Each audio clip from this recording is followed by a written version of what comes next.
Achieving perfect indie pop, alt pop, just pop vocals is a challenge into itself, and it can be quite hard to get sometimes. But wonder no more, I've got a song here that I want to show you that is going to demonstrate how to get near perfect indie pop vocals, depending on kind of what style you're going for, I suppose. So I want to show you what I did in a song that I made, which very recently was actually licensed to a feature film, which is going to come out on Amazon next year, which I am gassed about. So I know they obviously must sound good enough for that. So let's dive right in. The song is one of mine. It's called Guillotines. And the final vocals in the verse here sound like this. Underground, it hits me. No one cares from what I can see.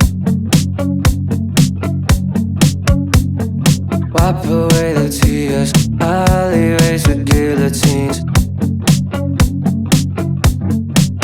And the barman tells me there's no change for you.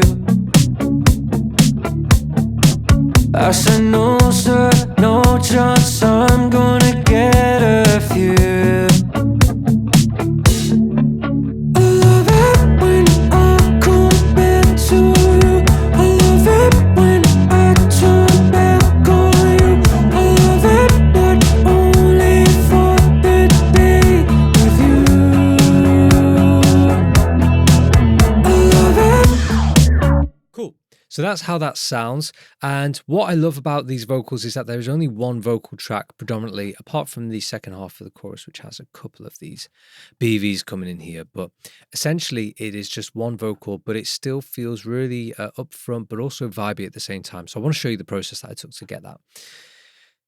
You can see that this here is the printed vocal. If we look up here, this is the vocal that I recorded.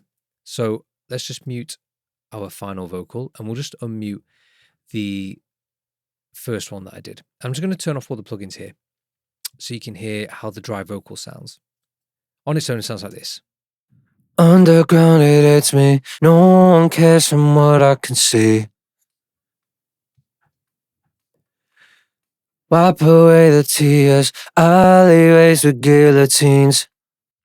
So the first thing that I want to just stress is that the performance is super intentional. I wanted a certain sound with my voice. I don't just like to get on the mic and start singing. To me, it doesn't achieve anything. I like to compare what the absolute top A-listers are doing with their vocals and their production. And if you look at any interview from Max Martin or Louis Bell, or even watch people like Ariana Grande or Dua Lipa in the studio, they crush it because they know exactly what they want to try and do with their voice. So being intentional is absolutely crucial. So that's the first thing you want to do, is be intentional. And you can think about being intentional by the way that you enter a note. So am I coming in strong, hard, soft? Am I making it, am I sort of swelling it in? And then you want to think about the actual delivery of the note. So is it going to be breathy? Is it going to be nasally? Is it going to be behind the nose here? Is it going to be kind of lower in the throat here? Is it going to be chesty? Is it going to be gravelly? And then you want to think about the cadence. How am I finishing it? So am I finishing it really tight and squeezed? Am I letting it kind of just blow all out? Am I dropping the note off the end here so that you kind of go, ah, like this, or ah, and you go up? You just want to be intentional with the actual performance. If you do that, and then second part, you record it well, you'll have a really, really solid sounding vocal before you even added any additional processing. Honestly, if there's one thing you took away from this, it's that be intentional, record it well. That's it. If you have room noise, try and get rid of it. Try and make it quiet. Do what you must do to get a clean vocal take. You can see here, even if I crank the sort of shape of the waveform there and crank it, this is just, increasing the size of the waveform. You can see that there's barely any room noise here, which is great. You want as little noise floor as possible. Again, just helps give you an even cleaner recording. So once you have the performance down, once you have the recording down, you then want to go through and edit it and tune it and time it. Sometimes I use Melodyne and I will tune and time in that application, but I didn't do it in this case. What I did instead was I manually timed everything. So I came through and I just tidied up, for example, this entry note here. So if I just pull this across, you can see, you can see how I actually came in a little bit late. So that was the original. And then I moved it across a little bit and then just crossfaded these two parts here just to elongate the note a little bit. I quite like timing my vocals this way and most instruments this way because it feels more natural than actually using something like flex in Logic like this and then kind of dragging the note. I feel it can create artifacts and things like that, things that you don't really want. Oops, forgot to put a crossfade in there. And so I just find it to be very effective. Give it a try. The first thing that I then added was this auto-tune plugin. I'm in the key of F sharp minor. I set my input type here to alter tenor because that's roughly where I'm singing in my register. The retune speed is relatively fast at 23, and then the flex tune is 30. The flex tune on this plugin, well, it says here, preserves expressive vocal gestures present in the incoming signal. So it basically means that the retune speed will put me on the note relatively quickly, but then the flex tune allows my note to sound more natural whilst I'm on it, if that makes sense. So you can get a really tidy, clean performance that still sounds pretty natural. That being said, I am a pop singer. I like doing that sort of stuff. And I like to just throw in a little bit more of the retune speed, turn it up a little bit and get a bit more of that going. Once I did that, I threw in some EQ. And what I did with the EQ here was I like to do a lot of cutting. I like to take away nasty sounds. So you can see that the original vocal that I had, I thought it was a little too bassy, had too much bottom end. I then cut out some of the mid-range. I then cut out some of the nasal tones in the sort of 1.25 kilohertz. There was a little bit more happening in the higher mid, so 2.8 kilohertz. And then a bit more high end here around just under 11 kilohertz. I think I've got some like SE stuff going on. Let me have a look here. Underground, it hits me. No one cares. Sorry, let me turn it on. Underground, it hits me. No one cares from what I can see. Yeah, so if I sort of solo this band, Underground, it hits me. No one cares. it's on the S there. So on the S, I just felt it to be a bit too much. So I threw on a dynamic EQ to kind of compress that S sound when it came up. Same with these ones. I'll just solo these bands so you can hear what I'm kind of turning down. So here's the low one. Underground, it hits me. No one cares from what I tend to find with a pop vocal, if you can just shelf off the bottom end here, it naturally brightens the whole vocal. We've got this one. Underground, it hits me. No one cares from what I can see. Yeah, there's a little bit of boxiness there in the nasalness, in the nasal area here. Underground, it hits me. No one cares from what I can see. That's a personal thing for me. I tend to find that I'm a bit nasally there, so I always like to dock that out. And then here. Underground, it hits me. No one cares from what I can see. Just a slightly higher nasal sound. So a bit of subtractive EQ. And then this is the interesting part. So I process these vocals differently to how I do normally, and I absolutely love how they came out.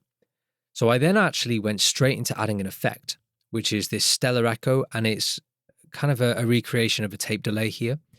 And this is giving a bunch of vibes. So I'm doing a slapback delay. I think I just dialed in my own settings, made a sort of a really wide slapback, which sounds like this. Underground, it hits me. No one cares from what I can see. The cool thing about this echo is that because it's based on the old sort of tape echo, the 201 here, you can actually drive the input signal. So I'm actually adding some saturation in this process as well. You can see I'm driving the input level to 5.1 there, which is awesome. Then pulling the output level down. And then let's see what I've got here. Yeah, that's basically it. The echo level is at 22.5%. And then the reverb level is tiny, but it is there, very short decay. So it's adding a little bit of reverb. That's why I love this plugin, because not only do you get the delay, you also get a bit of saturation and you get a bit of reverb too. So it's a great bang for your buck, 3 in 1 there.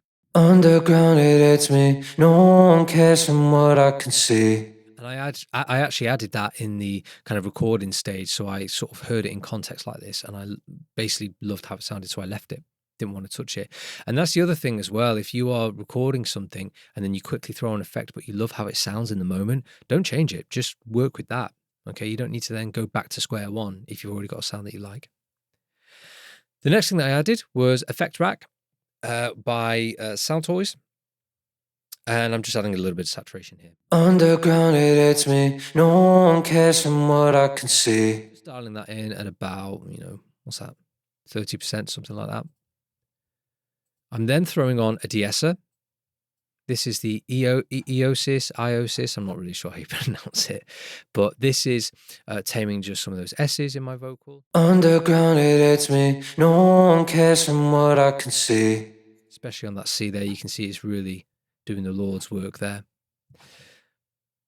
I then added some CLA vocals, and I just used the compressor module here just to get a little bit more. I wanted to push the vocals, get them up a little bit more. And with that on, it sounds like this. Underground, it hits me. No one cares from what I can see. So again, just before, we've got this. Underground, it hits me. No one cares from what I can see. Underground, it hits me. No one cares from what I can see. Okay, so it's not sounding too bad. I then finished off with a bit of soothe here to take away some of the harsh frequencies, resonant frequencies. Underground, it hits me. No one cares from what I can see. Turn on Delta mode. This is what it's taken away. Underground, it hits me. No one cares from what I can see. Which is awesome. Oh, let me turn Delta mode off. And then if we go down to the channel EQ, I then put another shelf on the low end here and turned it down a smidge. Underground, it hits me. No one cares from what I can see. After adding everything, all the compression and the tape delay and things like that, I felt that it brought up too much of the bottom end again, so I decided to just shelf that off, bring that back down. And that's stage one of my vocal processing. I always do my vocals in 2 stages. That is the first stage. I then printed this to what you see down here. So let me just create a new version of the print here, because once I printed it, it actually looks like this. So this is how it looked. All right, down here. Underground, it hits me. No one cares from what I can see. There you go. So it looked like this. And then the next thing that I added on this particular chain was when I came to mixing it, I just wanted to blend that into the track a little bit more. So I just knocked out a little bit more mid-range at 660. And then interestingly, I took all the low end out, but I think in context of what I was after, I then brought it back in. I boosted it by nearly 5 decibels, which is funny. We added a bit of saturation, the Hollywood one, which I'm using that same saturation on a lot of the other tracks. So it kind of helps make it sound like a unified sort of piece. And then we have a little bit of, I believe, parallel compression. Underground, it hits me. No one cares from what I can see. Yeah, parallel compression, it's doing a little bit at 6:1 ratio, and I'm mixing it in at about 50%. This is just helping get the tail end of words up, which is really crucial for basically what I did to it next, which I'll show you here. And this is kind of the really awesome trick that I think I need to do more of in songs, because every time I do it, it sounds awesome. And it's actually cutting the vocal, as you can see here. So I cut all the gaps. So what I've got is a really vibey, kind of verby lead vocal, but then it completely stops dead. So it's verby but tight. And it sounds like this. Underground, it hits me. No one cares from what I can see. Which is awesome, because you kind of get the space, but you don't get any of the tail, which gives you a really upfront poppy indie vocal, which I just think sounds awesome. I did it over here again as well. Wipe away the tears, alleyways with guillotines. Versus the one before. Wipe away the tears, alleyways with guillotines. It sounds cool, but yeah, there's just almost too much extra noise, and it just works really nicely in context. I did this for the whole of the first verse. It's very stylized. but it's really interesting. And I'm not afraid to completely cut off the ends of words here. Like there's a little bit extra going on here, but I'm completely taking that away. Same with the entrance here. There's a little bit going on before, but I'm just taking a little bit of it off like that. Same with this one here. You can see that this one actually extends quite a bit further over here.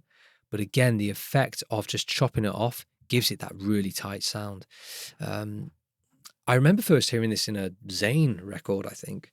And I remember just absolutely loving it. I thought it sounded really, really interesting. Or it might have been a Niall Horan record. It was one of the One Direction boys. So yeah, really, really cool. And then I don't do it for the rest of the song. I do it in the second verse, just kind of chop off the ends, but I don't do it in the chorus here. I kind of keep it more natural sounding.